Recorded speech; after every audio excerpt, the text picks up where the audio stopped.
प्रणिपाताश्री, आदेश करें कि आपने हमें यहाँ क्यों बुलाया है? तुम्हारे साथ न्याय करते करते कदाचित मैंने अपने पुत्र के साथ ही अन्याय कर दिया युधिष्ठिर। विजय की हुई वस्तु पर विजेता का ही अधिकार होता है युधिष्ठिर, चाहे वो युद्ध में हो या फिर जुए में। जो दुर्योधन ने जीता है उस पर उसी का अधिकार है, परंतु मैंने भावना में बहकर उससे वो सब छीनकर तुम्हें दे दिया। तो आप कहना क्या चाहते हैं ताश्री? ये चाहते हैं कि हम इन्हें इंद्रप्रस्थ दे दें। और मैं चाहता हूं कि मैं यही सारे कौरवों को मृत्यु दे दूं। कौन रहो भीम, मैं यहाँ न्याय का सबको बराबर का अवसर देना चाहता हूँ, ताकि कोई ये न कह डाले कि हस्तिनापुर में किसी के साथ अन्याय हुआ है। अब ये न्यायी सभा नहीं रही तातश्री, अन्यायी सभा हो चुकी है। ऐसा ना कहो अर्जुन, यदि ये अन्यायी सभा होती तो तुम सब दास होते ना। आप ये बताएं मामाश्री कि इसका हल क्या है? हल तो केवल एक ही है युधिष्ठिर, और एक दांव।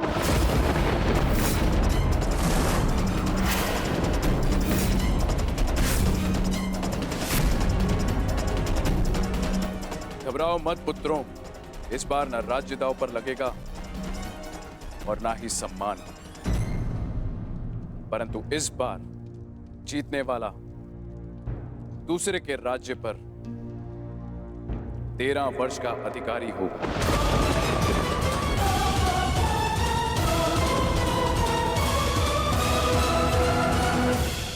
और हारने वाले को 12 वर्ष का वनवास और 1 वर्ष के अज्ञातवास पर जाना होगा। और हाँ, यदि इस अज्ञातवास में अज्ञातवासी पकड़ा गया या पहचान लिया गया तो फिर से 12 वर्ष का वनवास और 1 वर्ष का अज्ञातवास। बोलो पुत्र, स्वीकार है? न्याय का केवल एक ही मार्ग है जो शेष है, एक ही मार्ग है जो धर्म की ओर जाता है। धर्मराज, कहो, क्या स्वीकार है तुम्हें ये मार्ग?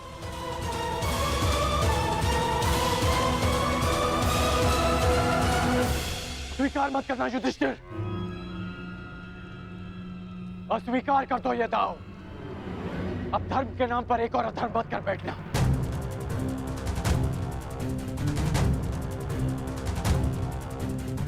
मौन मत रहो युधिष्ठिर,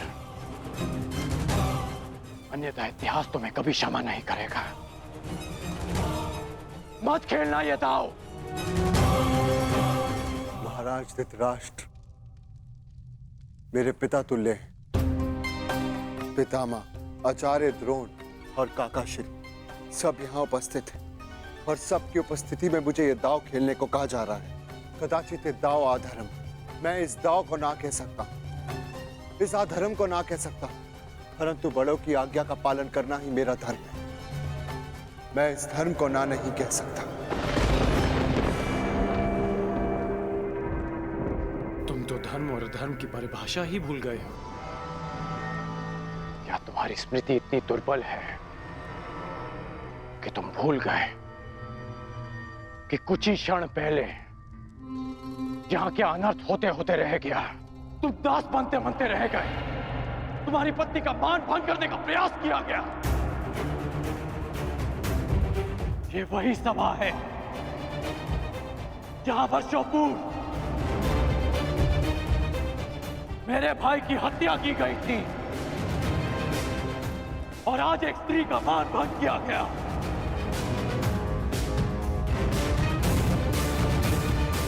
और तुम इस सभा में धर्म की बात कर रहे हो। मैंने पहली बार जीवन में किसी से हाथ जोड़कर प्रार्थना की थी। मैंने तुमसे प्रार्थना की थी युधिष्ठिर। स्मरण है या भूल गए? राजकुमार युधिष्ठिर, आपका अवश्य यही सुझाव होगा। मुझे कुछ भी कहने का अधिकार नहीं कर्ण महोदय। मैंने दोबारा तुमसे प्रार्थना की।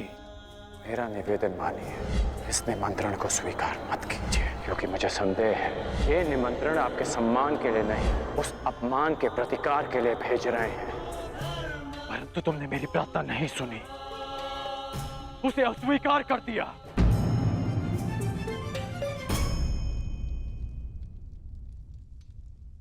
मैं अंतिम बार तुमसे प्रार्थना कर रहा हूं, ये दाव मत खेलना। और यदि तुमने मेरी ये प्रार्थना भी अस्वीकार कर दी तो इतिहास का तो पता नहीं, परंतु मैं तुम्हें कभी क्षमा नहीं करूंगा। तुम्हारे लिए मेरी घृणा और भी बढ़ जाएगी युधिष्ठिर।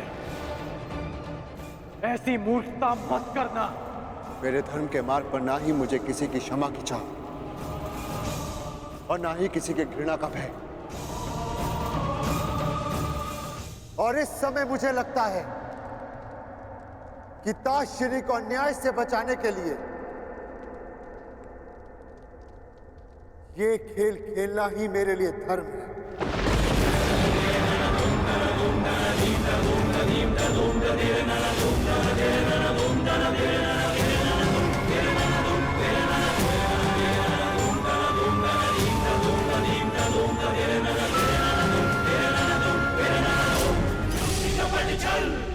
तो क्या मैं ये समझ लूं कि सम्राट एक और दांव खेलने के लिए प्रस्तुत हैं? अस्वीकार कर दो पुत्र। पासों को छूना भी मत पुत्र। नहीं नहीं पुत्र।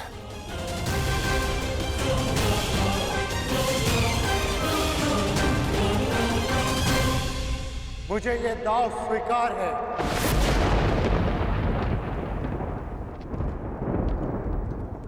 प्रत्येक पापी को दंड भुगतना होगा।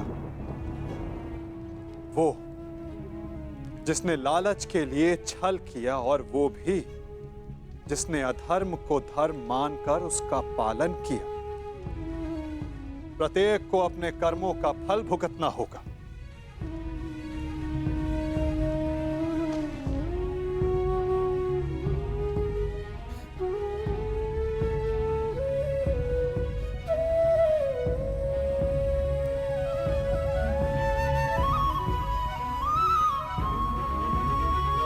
परंतु ऐसे नहीं, पलकों पर अश्रु लेकर नहीं।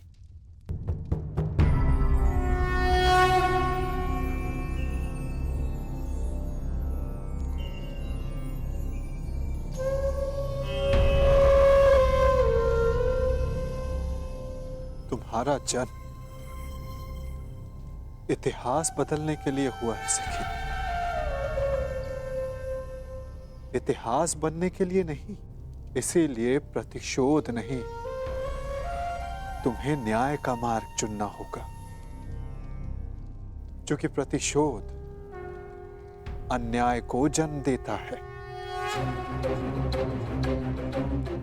और न्याय एक नई व्यवस्था की स्थापना को।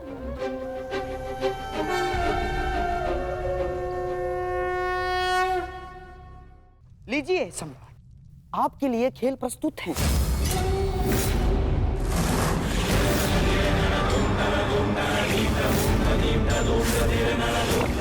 सुंदर युधिष्ठिर, अब मेरी बारी है।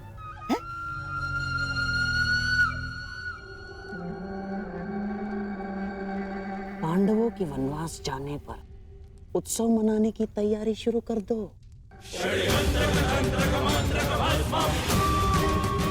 पांडवों की हार निश्चित है। परंतु ये केवल मेरी नहीं, स्त्री के सम्मान की हार है सखा। मुझे प्रतिकार चाहिए, नाश चाहिए कौरवों का केशव। केवल दुर्योधन का, केवल कौरवों का, बस यही उद्देश्य है जीवन का।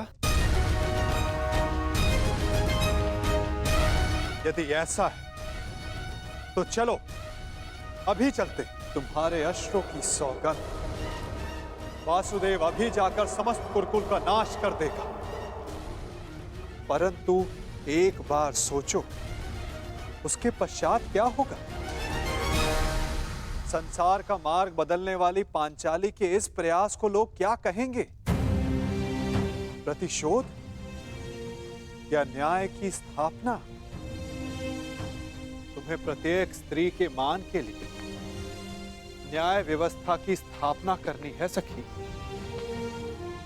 केवल दुर्योधन को नहीं, उस सोच को दंड देना है जो स्त्री के मान को पुरुष के दम के पांव के नीचे ले आती है। तनिक सोचो सखी, जिन्होंने साम्राज्ञी के साथ ऐसा किया, वो एक साधारण नारी की क्या गति करेंगे? तुम्हें एक उदाहरण बनना होगा द्रौपदी, ताकि धर्म के नाम पर अधर्म का स्वांग बार बार रचने वालों के मन में धर्म का भय व्याप्त हो सके।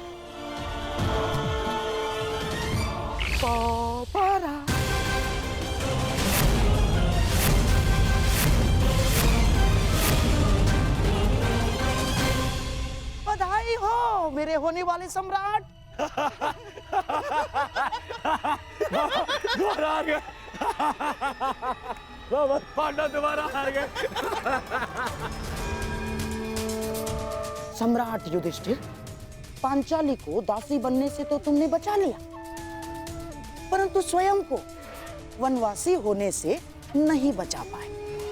वन में जाने को प्रस्तुत हो जाओ महान पांडु पुत्रों। और हाँ, स्मरण रखना, इस पूरे अवधि में ना ही तुम किसी से संधि करोगे और ना ही किसी मित्र राज्य में रहोगे। और हाँ, यदि 1 वर्ष के अज्ञातवास में पकड़े गए या पहचान लिए गए तो फिर से दोहराया जाएगा। दुर्योधन, ऐसा प्रतीत होता है कि इनका जीवन वन में ही कटना लिखा है। अब तुम ही बताओ, जन्म वन में लिया, विवाह वन में किया, और अब काल का सामना भी कदाचित वन में ही करोगे।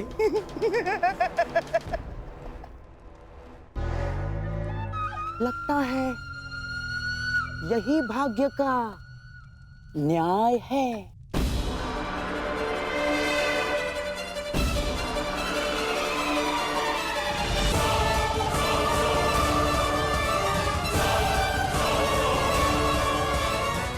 काल का सामना आप करेंगे मामाश्री, क्योंकि इस अन्याय का प्रतिशोध हम लेंगे, न्याय लेंगे हम। तुम्हें न्याय मिलेगा। प्रत्येक पापी को उसके किए अधर्म का दंड मिलेगा। प्रत्येक के कर्मों का फल उस तक लौट कर आएगा सखी। 13 वर्ष पश्चात हम फिर लौटेंगे, और इस बार आज्ञा नहीं, हम अपना अधिकार लेंगे। और जो कुछ इस द्यूतभूमि में हुआ है, उसका प्रतिकार हम युद्ध भूमि में लेंगे। मैं प्रतिज्ञा लेता हूं कि पांचाली के अपमान पर अट्टहास करने वाले इन 100 कौरवों को मैं अपने इन हाथों से यमलोक भेज दूंगा।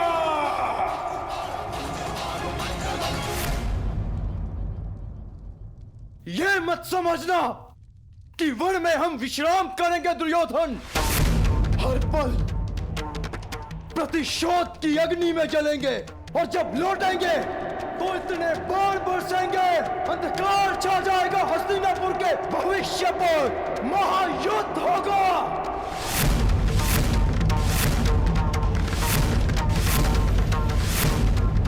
बात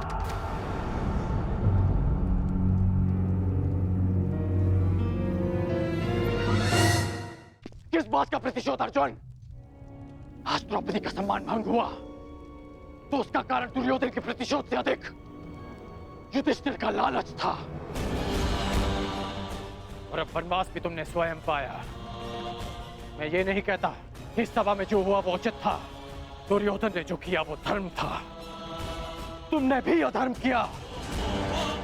तुम्हारे साथ जो हुआ उसका कारण तुम्हारा मिथ्या धर्म है, तुम्हारा लालच है। तुम्हें लगा कि एक बार और युद्ध खेलकर कौरवों को सदा के लिए वन में भेज दोगे। तुम्हें लगा कि यही अवसर है, खेल लो। परंतु अवसरवादी वीर नहीं होते। वीर वो होते हैं जो हर क्षण को अवसर बना दे। यदि आज तुम ये दूसरा दांव ना खेलकर युद्ध करते तो सौगंध अपने गुरु परशुराम की कि अपने आत्मग्लानि के निराकरण के लिए मैं स्वयं अपना कवच निकालकर तुम्हारे चरणों में रख देता और तुमसे कहता कि मेरा सर धड़ से अलग कर दो। परंतु तुम सब कायर हो। तुमने युद्ध चुना, युद्ध नहीं। द्रौपदी का मान भंग करने के उत्तरदायी तुम पांचों भाई हो। जब देखो नियम और धर्म का बखान करने वाले। जानते भी हो कि नियम और धर्म क्या है? नियम और धर्म वो होते हैं जो समाज और मनुष्य के कल्याण के लिए होते हैं, और जो नियम और धर्म विनाश ले आए वो अधर्म है। और इस बार ये अधर्म तुम सबने किया है। धर्म और अधर्म का निर्णय इस सभा में नहीं होगा कर्ण। बीतने दो 13 वर्ष, उसके पश्चात होगा यह निर्णय। उन 13 वर्षों के पश्चात कर्ण युद्ध भूमि में तुम्हें सबसे आगे खड़ा मिलेगा। तुम भाई जिसे धर्म युद्ध कहते हो, मैं उसे तुम जैसे धर्म को ना समझने वालों के विरुद्ध महायुद्ध कहता हूं। ये युद्ध प्रतिशोध के लिए नहीं होगा, ये धर्म युद्ध होगा। धर्म और न्याय की स्थापना के लिए होगा, साधुओं के परित्राण के लिए, दुष्कर्मियों के नाश के लिए होगा। जब खेत में खरपतवार इतनी बढ़ जाए कि रोकी ना जा सके तो उसे जलाकर भस्म कर दिया जाता है, ताकि उसकी भस्म की नींव पर नई फसल जन्म ले सके। एक नए संसार के लिए, एक नई व्यवस्था की स्थापना के लिए, सुनहरे भविष्य के लिए, कलंकित वर्तमान के विरुद्ध युद्ध होगा। इस सृष्टि का सबसे बड़ा युद्ध होगा। उनके विरुद्ध जिनके हाथों में मैं भारत का भविष्य सुरक्षित नहीं समझता। तुम्हारे धर्म की विद्या सोच और मेरे परिवर्तन की प्रतिज्ञा के मध्य होगा महायुद्ध, होगा महाभारत। ऐसा युद्ध जो ना पहले कभी हुआ है, ना इसके पश्चात होगा। होगा महाभारत।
बधाई हो अंगराज, तुम्हारे मित्र के जीवन से उसका सबसे बड़ा कांटा दूर जा रहा है। और यदि मेरी दृष्टि से देखें तो एक महायुद्ध हस्तिनापुर के समीप आ रहा है।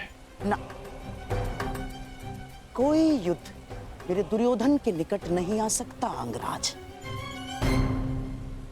12 वर्ष के वनवास के पश्चात उस 1 वर्ष के अज्ञातवास में पांडवों को हम ढूंढ लेंगे।